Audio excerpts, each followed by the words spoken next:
ভ্যাপসা গরমের মধ্যেই হুটহাট বৃষ্টি হচ্ছে। হঠাৎ করে শুরু হওয়া বৃষ্টিতে প্রিয় ইলেকট্রনিক ডিভাইস ভিজে গেলেই সমস্যা।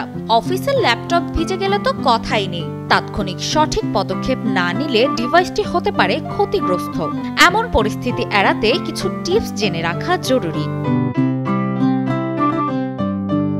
হঠাৎ করে বৃষ্টিতে ল্যাপটপ ভিজে গেলে প্রথমেই পাওয়ার অফ করে দিন। চার্জার লাগানো থাকলে সঙ্গে সঙ্গে তা খুলে ফেলুন।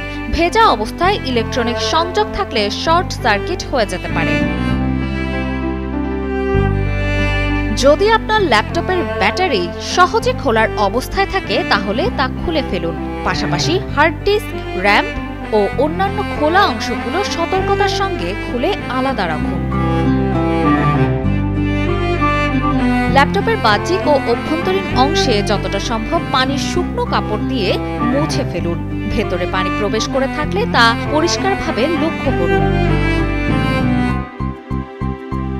ভিজে গেলে ল্যাপটপের কিবোর্ড নিচে এবং স্ক্রিন উপরে রেখে এমনভাবে রাখুন যাতে ভেতরের পানি বের হয়ে আসতে পারে। এমন হলে ল্যাপটপটি শুকনো বায়ু চলাচলযুক্ত স্থানে রাখাই ভালো।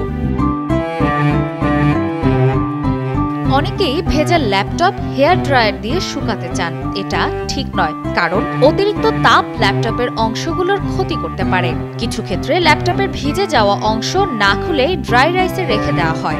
এটি মোবাইল ফোনের ক্ষেত্রে কিছুটা কার্যকর হলেও ল্যাপটপের জন্য ততটা নয়। ভেজা অবস্থায় ল্যাপটপ চালু বা চার্জার সংযুক্ত করলে সার্কিটের স্থায়ী ক্ষতি করতে পারে। অপর্ণা বর্ষা, কালের কণ্ঠ।